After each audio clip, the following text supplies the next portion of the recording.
here is the president of Pfizer talking about something that until this moment, if you were to say it, people would say you're a nut, you're a conspiracy theorist, you're paranoid.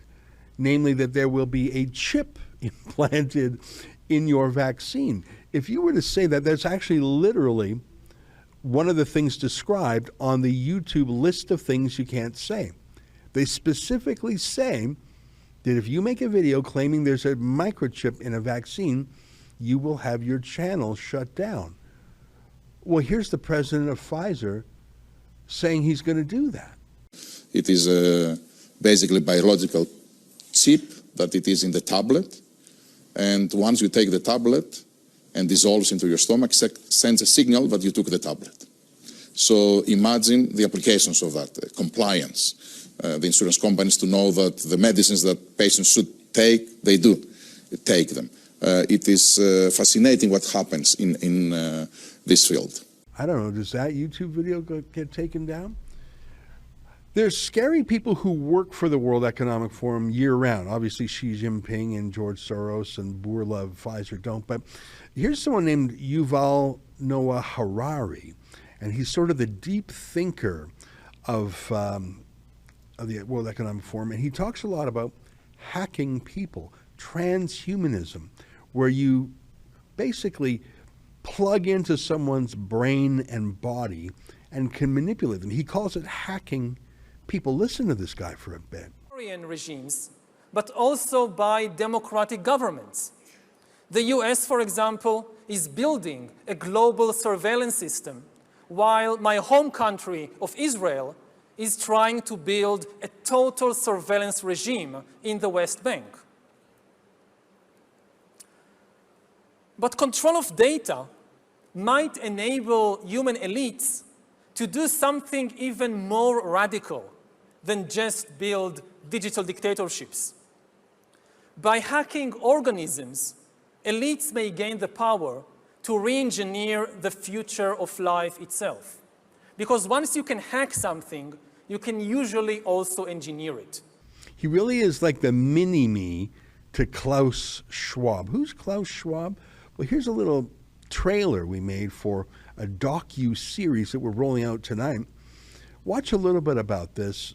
Klaus Schwab is the star of this. The effect will be much similar to World War, and actually all countries in the world are affected. We can reshape the world in ways we couldn't before, ways that better address so many of the challenges we face. And that's why so many are calling for a great reset. Millions of Americans staying at home are relying on Amazon. Millions of Americans staying at home are relying on Amazon. You'll own nothing and you'll be happy. It's a phrase you've probably heard over the last couple of years. But what exactly does it mean?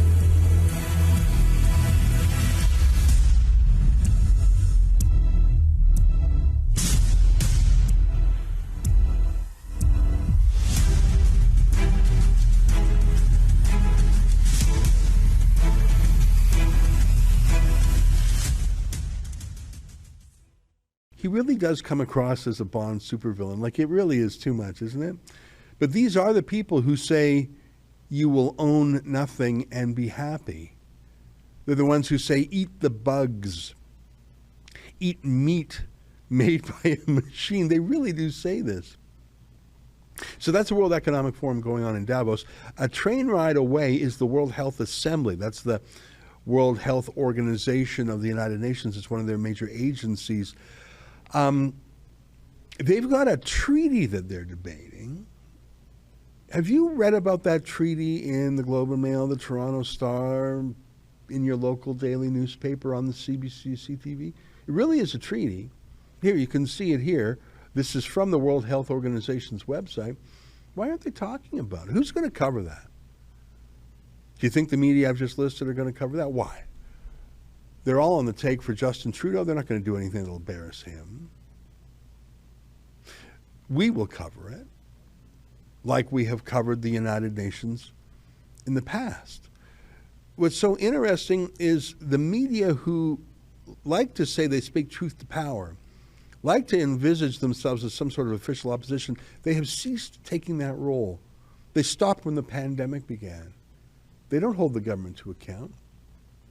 We do, even when we're banned from going to events. Like I say, the World Health Organization is part of the UN. I want to show you how our own Sheila Gunn-Reid did journalism from UN events, talking about things that you're not supposed to talk about. Here she is at Marrakesh. Just take a look at this. The COP22 UN Climate Conference is underway, and myself and the rest of the Rebel team are just settling in here to Marrakesh, Morocco, to bring you a week full of coverage that you know you won't see or hear anywhere else in the mainstream media.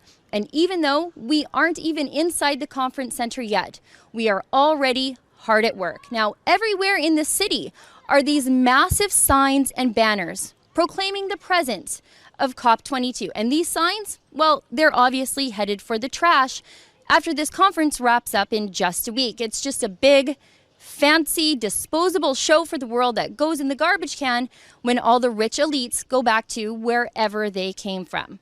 And all day there were rich people in nice cars, SUVs actually, coming and going from the conference center site. And the conference center site itself is, well, it's completely astroturfed. In the middle of this old world city with North African architecture is this big, fake, plastic tarped complex manned by UN guards. And completely unironically, the conference center itself is directly under the flight path to the airport. The globalist elites, well, they're going to have a hard time ignoring that fossil fuels are the reason that they got here, and fossil fuels will be the reason that they get home, with that constant reminder overhead. But rest assured, we know these elites well. These climate conferences are generally held in warm climates or luxurious places that you'd want to travel to. Last year it was Paris. They've been held recently in Lima, Peru, Durban, South Africa, and even Cancun, Mexico. They never hold these fancy shindigs in places like Red Deer, Alberta, or Timmins, Ontario, or Hay River, Northwest Territories. Those are the places where real people will pay the price for the policies being written here by people they didn't elect this week. We've only been here a few hours, but something just seems so fake about all of this. The fake parking lot for the SUVs, the fake signs all over town, the fake buildings behind a big fake wall. It feels as fake as the real motivations for this conference. Fake as in, these elites will tell you that they care about climate change, but what they really care about is control over you. Now, we're going to show you the fossil-fueled hypocrisy of this conference and the deep pockets behind all the delegates and all the activists here on the ground. And we want to show you the real Marrakesh, the regular, everyday people who are living in the shadow of this opulent conference of globalist overlords that's taking over their city for the next week. Now, we fought hard at the Rebel against UN censorship to get our team here. And one of our team members, our producer, Megan McSween, well, she's still not accredited for the conference. But that isn't going to stop us. It won't stop us. We've figured out a way here on the ground to work together, but still be apart. We're going to show you what really happens at these UN climate conferences, not what they want you to see.